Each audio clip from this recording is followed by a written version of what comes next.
کیوں زیاں کار بنوں سود فراموش رہوں، فکر فردہ نہ کروں محو غم دوش رہوں،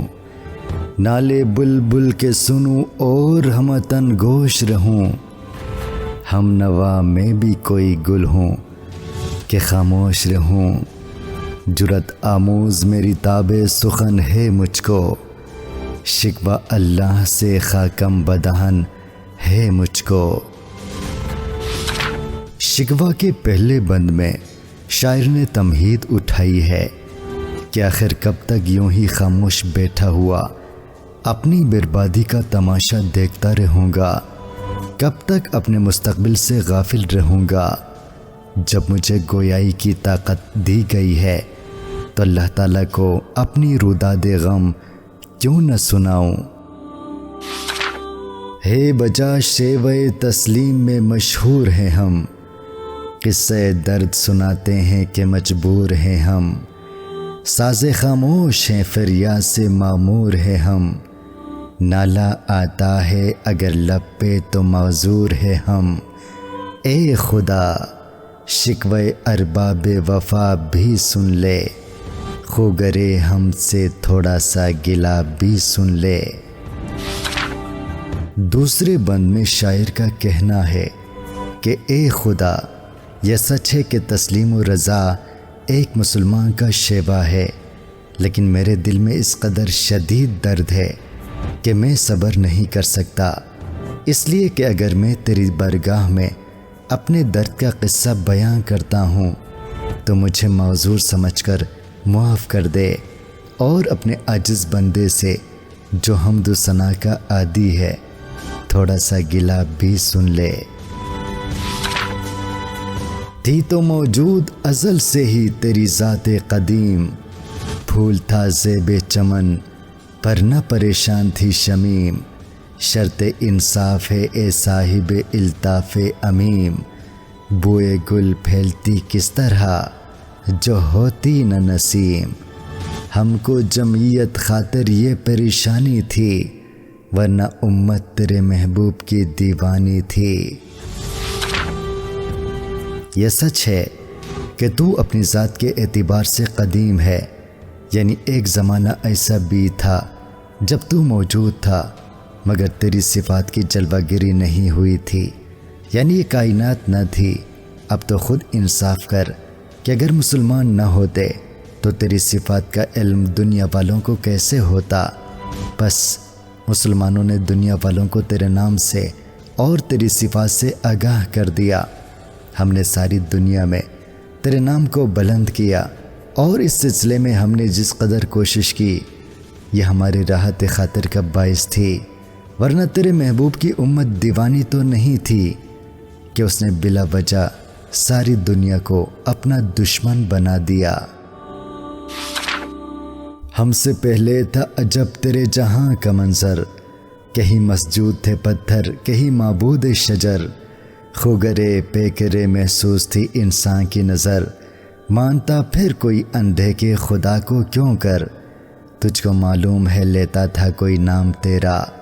قوت بازوئے مسلم نے کیا کام تیرا۔ اے خدا، ہم پتھروں اور درختوں کو خدا یقین رکھتے تھے، چونکہ انسان پیکر محسوس کی پرستش کا عادی ہو چکا تھا، اس لیے وہ تجھ کو کہ تو آنکھ سے نظر نہیں آتا کیسے اپنا معبود بنا سکتا تھا۔ تجھے خوب معلوم ہے کہ ہمارے وجود سے پہلے چین سے لے کر مراکو تک کوئی شخص تیرا نام نہیں لیا کرتا تھا، مسلمانوں نے اپنی جان ہتھیلی پر رکھ کر تیرے نام کو دنیا میں بلند کیا، یعنی بنی آدم کو توحید سے روشناس کیا۔ بس رہے تھے یہی سلجوق بھی تورانی بھی، اہل چین میں، ایران میں ساسانی بھی، اسی معمورے میں آباد تھے یونانی بھی، اسی دنیا میں یہودی بھی تھے نصرانی بھی، پر تیرے نام پہ تلوار اٹھائی کس نے، بات جب بگڑی ہوئی تھی وہ بنائی کس نے۔ ہم سے پہلے تیری دنیا میں بہت سی قومیں آباد تھی، سلجوقی، ایرانی، چینی، یونانی، یہودی، مجوسی اور نصرانی، لیکن ان میں سے کسی نے بھی تیرے نام کو بلند کرنے کے لیے اپنی جانیں قربان نہیں کی۔ مسلمانوں نے ہی توحید کو دنیا میں عام کیا۔ تھے ہم ہی ایک تیرے معرکہ آراؤں میں، خشکیوں میں کبھی لڑتے کبھی دریاؤں میں، دی آزانی کبھی یورپ کے کلیساؤں میں، کبھی افریقہ کے تپتے ہوئے صحراؤں میں، شان آنکھوں میں نہ جچتی تھی جہانداروں کی، کلمہ پڑھتے تھے ہم ہی چھاؤں میں تلواروں کی۔ وہ مسلمان ہی تھے جنہوں نے تیری عظمت دنیا میں قائم کرنے کے لیے ساری دنیا سے لڑائی مول لی، خشکی میں بھی لڑے اور تری میں بھی، کبھی یورپ سے برسر پیکار ہوئے تو کبھی افریقہ سے۔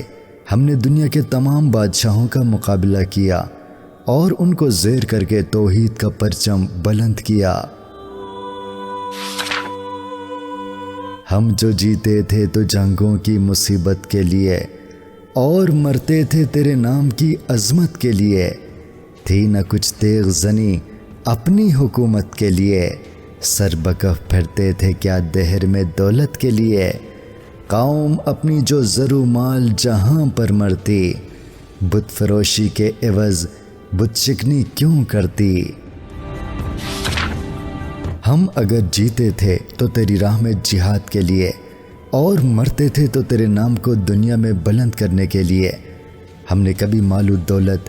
یا حکومت کے لیے جہاد نہیں کیا۔ اگر مسلمان مال و دولت کے تمنائی ہوتے تو بت شکنی کی بجائے بت فروشی کرتے، لیکن تاریخ گواہ ہے کہ محمود غزنوی بت شکن تھا، بت فروش نہ تھا۔ ٹل نہ سکتے تھے اگر جنگ میں اڑ جاتے تھے، پاؤں شیروں کے بھی میدان سے اکھڑ جاتے تھے، تجھ سے سرکش ہوا کوئی تو بگڑ جاتے تھے، تیغ کیا چیز ہے ہم توپ سے لڑ جاتے تھے، نقش توحید کا ہر دل میں بٹھایا ہم نے، زیر خنجر بھی یہ پیغام سنایا ہم نے۔ ہم جب میدان جنگ میں سر پر کفن باندھ کر آتے تھے تو دنیا کی کوئی طاقت ہمیں مغلوب یا مرغوب نہیں کر سکتی تھی۔ یہ تاریخی واقعہ نہیں ہے کہ جنگ موتہ میں 3000 مسلمانوں نے 1,00,000 رومیوں کا مقابلہ کیا تھا۔ ہم ہر اس قوم سے لڑنے کے لیے سر بکف رہتے تھے جو تجھ سے سرکشی کرتی تھی، زیر خنجر بھی ہم نے توحید کا پیغام دنیا کو سکھایا۔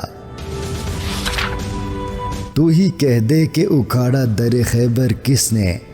شہر قیصر کا جو تھا اس کو کیا سر کس نے، توڑے مخلوق خداوندی کے پیکر کس نے، کاٹ کر رکھ دیے کفار کے لشکر کس نے ٹھنڈا کیا آتش کدہ ایران کو، کس نے پھر زندہ کیا تذکرہ یزداں کو۔ وہ مسلمان ہی تھے جنہوں نے خیبر کا دروازہ اکھاڑ پھینکا تھا، قسطنطنیہ کو فتح کیا، بت خانوں کی اینٹ سے اینٹ بجا دی اور کفار کے لشکر کاٹ کر رکھ دیے، ایران کے آتش کدہ کو ٹھنڈا کر دیا اور تیرے نام کو زندہ کر دیا۔ کون سی قوم فقط تیری طلبگار ہوئی اور تیرے لیے زحمت کش پیکار ہوئی، کس کی شمشیر جہانگیر جہاندار ہوئی، کس کی تکبیر سے دنیا تیری بیدار ہوئی، کس کی ہیبت سے صنم سہمے ہوئے رہتے تھے، منہ کے بل گر کے واللہ احد کہتے تھے۔ مسلمانوں کے علاوہ اور کس قوم نے تجھ سے محبت کی، کس قوم نے تیرے اور تیرے رسول کی عزت کے لیے اپنا خون پانی کی طرح بہایا، کس قوم کی تکبیروں سے دنیا میں توحید کا نور پھیلا، بتوں کے پوجنے والے کس قوم کی ہبت سے لرزہ براندام رہتے تھے۔ آ گیا این لڑائی میں اگر وقت نماز، قبلہ رو ہو کے زمین بوس ہوئی قوم حجاز، ایک ہی صف میں کھڑے ہو گئے محمود و ایاز، نہ کوئی بندہ رہا نہ کوئی بندہ نواز، بندو صاحب و محتاج و غنی ایک ہوئے، تیری سرکار میں پہنچے تو سبھی ایک ہوئے۔ این جنگ کی حالت میں بھی جس وقت نماز کا وقت آ جاتا تھا تو ہم قبلہ روح ہو کر تیری برگاہ میں حاضر ہو جاتے تھے، اور ہماری مساوات کا یہ عالم تھا کہ اس وقت محمود و ایاز یعنی آقا اور غلام ایک ہی صف میں کھڑے ہوتے تھے۔ محفل کون و مقام میں سحر و شام پھرے، میں توحید کو لے کر صفت جام پھرے، کوہ میں دشت میں لے کر تیرا پیغام پھرے، اور معلوم ہے تجھ کو کبھی ناکام پھرے۔ دشت تو دشت ہیں، دریا بھی نہ چھوڑے ہم نے، بحر ظلمات میں دوڑا دیے گھوڑے ہم نے دنیا میں مشرق سے لے کر مغرب تک تیرے نام کا ڈھنکا بجا دیا، ہم نے ساری دنیا کو تیرا پیغام سنایا، اور تو جانتا ہے کہ ہم کو اس مقصد میں کبھی ناکامی نہیں ہوئی، ہم کسی قوم سے مروب نہیں ہوئے، خشکی کا تو ذکر ہی کیا ہے، ہم نے سمندر عبور کر کے تیرا پیام دنیا کو پہنچایا، اور ہم عرب سے جو نکلے تو بحر ظلمات تک توحید کا پرچم اڑاتے چلے گئے۔ صفحے دہر سے باطل کو مٹایا ہم نے، نوع انسان کو غلامی سے چھڑایا ہم نے، تیرے کعبے کو جبینوں سے بسایا ہم نے، تیرے قرآن کو سینوں سے لگایا ہم نے، پھر بھی ہم سے یہ گلہ ہے کہ وفادار نہیں، ہم وفادار نہیں، تو بھی تو دلدار نہیں۔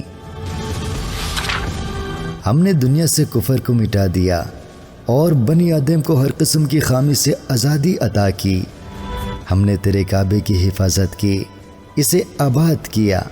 اور تیرے پاک کلام کو ہمیشہ سینے سے لگایا، اس کے باوجود تو ہم سے ناراض ہے، اور تجھے ہم سے یہ شکایت ہے کہ ہم بے وفا ہیں۔ امتیں اور بھی ہیں، ان میں گنہگار بھی ہیں، عجز والے بھی ہیں، مستمع پندار بھی ہیں، ان میں کاہل بھی ہیں،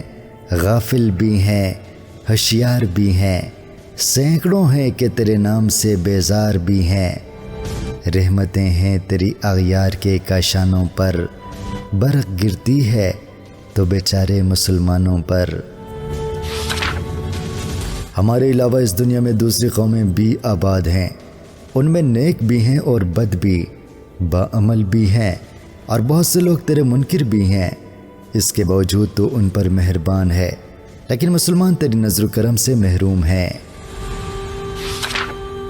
بت صنم خانوں میں کہتے ہیں مسلمان گئے، ہے خوشی ان کو کہ کعبے کے نگہبان گئے، منزل دہر سے اونٹوں کے ہدی خاں گئے، اپنی بغلوں میں دبائے ہوئے قرآن گئے۔ خندزن کفر ہے، احساس تجھے ہے کہ نہیں، اپنی توحید کا کچھ پاس تجھے ہے کہ نہیں۔ آج مسلمانوں کی پستی کا یہ عالم ہے کہ بت خانوں میں بت پرست خوشی کے لہجے میں یہ کہتے ہیں کہ مسلمان بہت جلد صفحہ ہستی سے مٹ جائیں گے، اور ان کے بعد دنیا میں کوئی بھی شخص نہ مکہ جائے گا نہ مدینہ، اور نہ دنیا میں کوئی قرآن مجید کا نام لے گا۔ اے خدا، آج کافر ہم پر طنز کے تیر برسا رہے ہیں اور اسلام کی ہنسی اڑا رہے ہیں، کیا تجھے اپنی توحید کی بقا کا کوئی خیال نہیں ہے؟ کیا تو یہ پسند کرے گا کہ کفر اسلام پر غالب آ جائے؟ یہ شکایت نہیں ہے ان کے خزانے معمور، نہیں محفل میں جنہیں بات بھی کرنے کا شعور، قہر تو یہ ہے کہ کافر کو ملے حور و قصور، اور بیچارے مسلمان کو فقط وعدہ حور۔ اب وہ الطاف نہیں،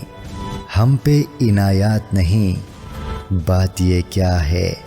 کہ پہلی سی مدارات نہیں۔ مجھے یہ شکایت نہیں کہ غیر مسلم دولت مند کیوں ہے،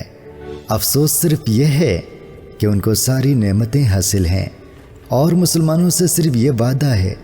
کہ مرنے کے بعد جنت ملے گی، یہ بات کیا ہے کہ اب تو ہم پر زمانہ سابق کی طرح مہربان نہیں ہے؟ کیوں مسلمانوں میں ہے دولت دنیا نایاب؟ تیری قدرت تو ہے وہ جس کی نہ حد ہے نہ حساب، تو جو چاہے تو اٹھے سینے صحرا سے حباب، رہرو دشت و سیلی زدہ موجے سراب، تانے اغیار ہے رسوائی ہے ناداری ہے، کیا تیرے نام پہ مرنے کا عوض خواری ہے؟ آج مسلمان سب قوموں سے زیادہ مفلس اور نادار ہیں، حالانکہ تو قادر مطلق ہے اور تیرے خزانے میں کسی چیز کی کمی نہیں۔ اگر تو چاہے تو ریگستان کو سمندر میں تبدیل کر سکتا ہے۔ آج ہم غیروں کے طعنے سن رہے ہیں، رسوا ہیں، نادار ہیں۔ کیا مسلمان ہونے کا صلہ یہ ہے کہ ہم دنیا کی نظروں میں ذلیل ہو جائیں؟ بنی اغیار کی اب چاہنے والی دنیا، رہ گئی اپنے لیے ایک خیالی دنیا۔ ہم تو رخصت ہوئے اوروں نے سنبھالی دنیا، پھر نہ کہنا ہوئی توحید سے خالی دنیا۔ ہم تو جیتے ہیں کہ دنیا میں تیرا نام رہے، کہیں ممکن ہے کہ ساقی نہ رہے جام رہے۔ اے خدا، اس وقت حالت یہ ہے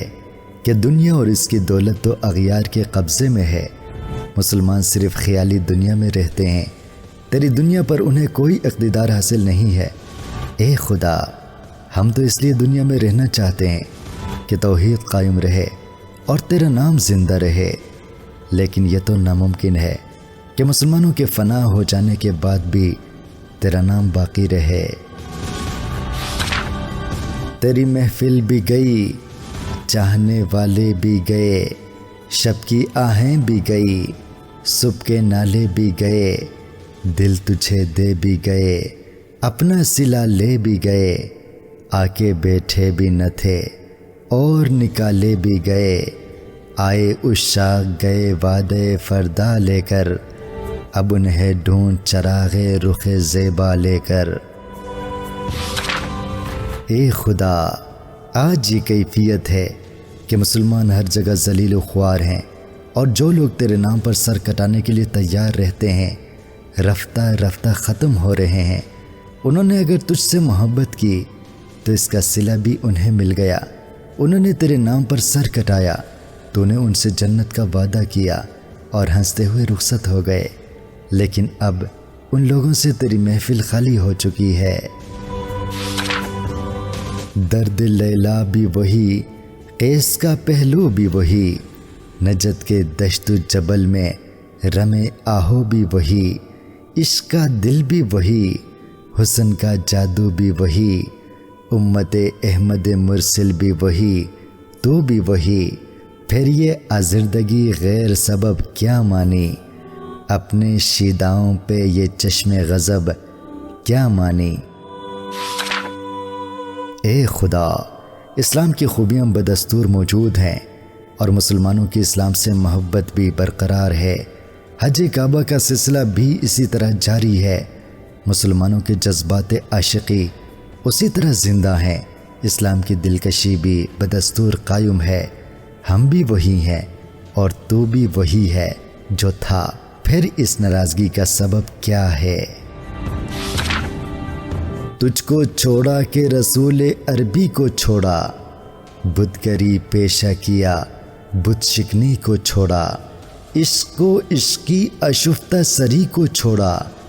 رسم سلمان و اویس قرنی کو چھوڑا، آگ تکبیر کی سینوں میں دبی رکھتے ہیں، زندگی مثل بلال حبشی رکھتے ہیں۔ اے خدا، تو ہی بتا آخر ہم نے کیا قصور کیا ہے، تجھ کو بھلایا، تیرے رسول صلی اللہ علیہ وآلہ وسلم کو فراموش کر دیا، کیا بت پرستی اختیار کر لی، سرور دو عالم سے محبت ترک کی، حضرت سلیمان اور حضرت اویس کی تقلید ترک کر دی۔ حقیقت یہ ہے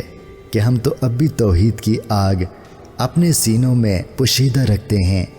اور حضرت بلال کی طرح تیرے نام پر سختیاں جھیلنے کو تیار ہیں۔ عشق کی خیر وہ پہلی سی ادا بھی نہ سہی،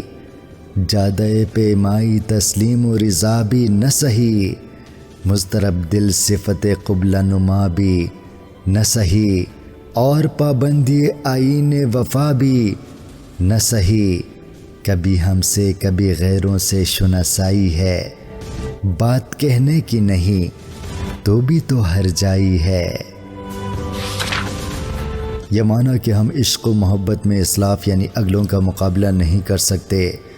اور ہمارے اندر تسلیم و رضا بھی نہیں ہے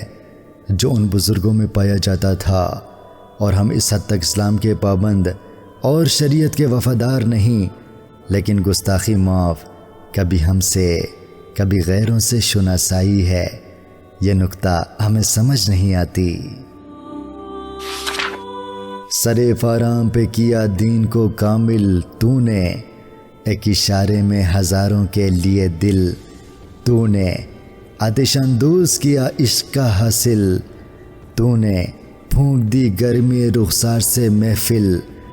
تو نے، آج کیوں سینے ہمارے شرر آباد نہیں،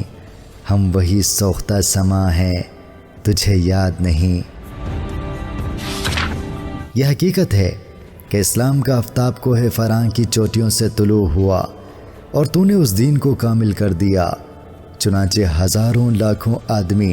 اسلام کی خوبیوں کو دیکھ کر حضور اکرم صلی اللہ علیہ وآلہ وسلم کی غلامی میں داخل ہو گئی، اور حضور اقدس نے ان کے دل میں تیری محبت کی آگ روشن کر دی۔ چنانچہ ان بزرگوں نے اس آگ کی بدولت اس دنیا کو اسلام کا گرویدہ بنا دیا، لیکن ہم بھی تو انہی مسلمانوں کی اولاد میں سے ہیں، پھر ہمارے اندر آگ کیوں سرد ہو گئی ہے؟ وادی نجد میں وہ شور سلاسل نہ رہا، قیس دیوانہ نظارہ محمل نہ رہا، حوصلے وہ نہ رہے ہم نہ رہے دل نہ رہا، گھر یہ اجڑا ہے کہ تو رونق محفل نہ رہا، اے خوشان روز کے آئی و بسط ناز آئی، بے حجابانہ سوئے محفل ماں باز آئی۔ اب مسلمانوں میں عشق رسول کا وہ جذبہ نظر نہیں آتا، مسلمان اسلام پر دیوانہ وار نثار نہیں ہوتے، اب مسلمانوں کو اسلام سے وہ محبت باقی نہیں رہی۔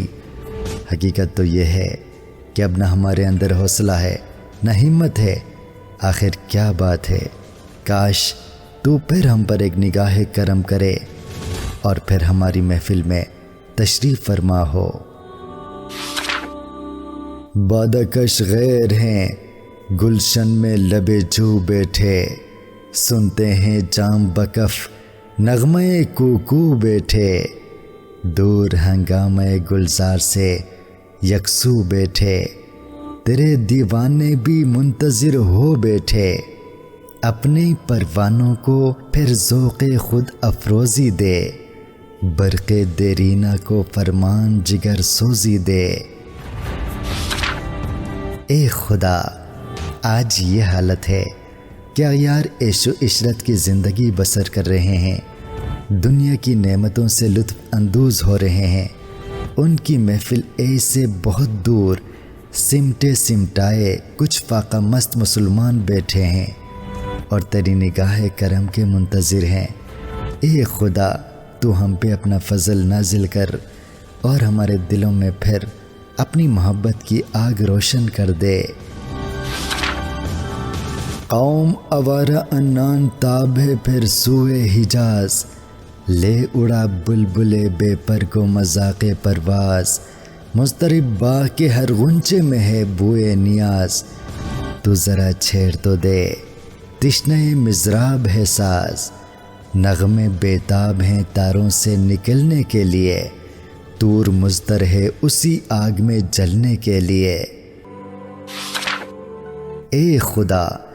مسلمان قوم اپنی غلطی پر نادم ہے، اب پھر تیری طرف جھک رہی ہے، اگرچہ قوم بے پر و بے زر ہے لیکن اس میں پرواز ترقی کا جذبہ موجود ہے، قوم کے ہر فرد کے دل میں عشق رسول کا جذبہ کار فرما ہے، بس تیری ایک نگاہ کرم کی دیر ہے، مسلمان پھر دنیا پر غالب آ سکتے ہیں۔ مسلمان تیری راہ میں سر کٹانے کے لیے تیار ہو سکتے ہیں۔ پوری قوم تیری راہ میں سرفروشی کے لیے آمادہ ہے۔ مشکلیں امت مرحوم کی آسان کر دے، مور بے مایا کو ہم دوش سلیمان کر دے، جن سے نایاب محبت کو پھر ارزان کر دے، ہند کے دیر نشینوں کو مسلمان کر دے، جوئے خون می چکد آز حضرت درینا ما، می تبت نالا بنشتر کدا سینا ما۔ اے خدا ہماری مصیبتوں کو دور کر دے، ہمیں جو کہ اس وقت بہت مفلس اور حقیر ہیں پھر سلیمان کا ہم رتبہ بنا دیں، ہمارے دلوں میں عشق رسول کی آگ بھڑکا دے، ہم ہندی مسلمانوں کو جو کہ نام کے مسلمان ہیں سچا مسلمان بنا دے۔ بوئے گل لے گئی بیرون چمن راز چمن، کیا قیامت ہے کہ خود پھول ہیں غماز چمن، عہد گل ختم ہوا ٹوٹ گیا ساز چمن، اڑ گئے ڈالیوں سے زمزمہ پر داز چمن، ایک بلبل ہے کہ ہے مہو ترنم اب تک، اس کے سینے میں ہے نغموں کا تلاطم اب تک۔ اب شاعر اپنے دل سے باتیں کرتا ہے کہ افسوس مسلمانوں نے خود غیروں کو قوم کی کمزوریوں سے آگاہ کر دیا۔ میر جعفر اور میر صادق نے مسلمان ہو کر اسلام کو ضعف پہنچایا، ان غداروں اور منافقوں کی بدولت چمن برباد ہو گیا، سلطنت ختم ہو گئی، قوم غلام بن گئی اور اسلام کے شیدائی 1857 میں ایک ایک کر کے قوم پر نثار ہو گئے۔ بس سارے باغ میں ایک بلبل یعنی اقبال کی ذات رہ گئی ہے جو نغموں پردازی کر رہی ہے، اور اس کے سینے میں ابھی تک جذبات کی شدت موجود ہے۔ قمریاں شاخ صنوبر سے گریزاں بھی ہوئی، پتیاں پھول کی جھڑ جھڑ کے پریشان بھی ہوئی، وہ پرانی روشیں باغ کی ویراں بھی ہوئی، ڈالیاں پہ رہن برگ سے عریان بھی ہوئی، قید موسم سے طبیعت رہی آزاد اس کی، کاش گلشن میں سمجھتا کوئی فریاد اس کی۔ اگرچہ قوم کے اکثر رہنماؤں نے خدمت قوم کی بجائے خدمت سرکار کو اپنا شعار بنا لیا، اور لیڈروں کی اس خود غرضی اور ضمیر فروشی کا نتیجہ یہ نکلا کہ قوم کے افراد تباہ ہو گئے، مسلمانوں کی تہذیب اور معاشرت سب ختم ہو گئی۔ لطف مرنے میں ہے باقی نہ مزہ جینے میں، کچھ مزہ ہے تو یہی خون جگر پینے میں، کتنے بیتاب ہیں جوہر میرے آئینے میں، کس قدر جلوے تڑپتے ہیں میرے سینے میں، اس گلستان میں مگر دیکھنے والے ہی نہیں، داغ جو سینے میں رکھتے ہوں وہ لالے ہی نہیں۔ چونکہ قوم مردہ ہو چکی ہے یعنی احساس سے عاری ہو چکی ہے، اس لیے نہ جینے میں لطف ہے نہ مرنے میں کوئی مزہ ہے، بس دن رات خون جگر پیتا ہوں اور قوم کی بے حسی پر نوحہ خوانی کرتا رہتا ہوں۔ میرے سینے میں سینکڑوں جذبات اور خیالات ہیں جو ظہور کے لیے بیتاب ہیں، لیکن افسوس قوم میں ان کے قدردان موجود ہی نہیں۔ اگر قوم کے دل میں ملت کا درد ہوتا تو وہ کسی دردمند کے جذبات کو سمجھ سکتی تھی۔ چاک اس بلبل تنہا کی نوا سے دل ہوں، جاگنے والے اسی بانگے درا سے دل ہوں، یعنی پھر زندہ نئے عہد وفا سے دل ہوں، پھر اسی بادے درینا کے پیاسے دل ہوں، عجمی خم ہے تو کیا میں تو حجازی ہے میری، نغمہ ہندی ہے تو کیا لے تو حجازی ہے میری۔ اے خدا میں تجھ سے دعا کرتا ہوں کہ میرے کلام میں ایسی تاثیر پیدا کر دے کہ مسلمانوں کے قلوب اس کے مطالعے سے متاثر ہو سکیں اور ان کے اندر احساس زیاں پیدا ہو جائے، تاکہ وہ تجھ سے دوبارہ پیمان وفا باندھ سکیں، اور پھر اسلام اور قرآن مجید کی محبت ان کے دلوں میں موجزن ہو اور انہیں دونوں کو زندگی کا لائے عمل بنا لیں، اگر میں نے اپنا پیغام شعر کی صورت میں پیش کیا ہے تو کیا مذائقہ ہے؟ پیغام کی روح تو قرآن سے ماخوذ ہے۔ زبان اگر میں نے اردو زبان میں کیا ہے تو کیا ہوا؟ مضامین اور خیالات تو اسلامی ہیں۔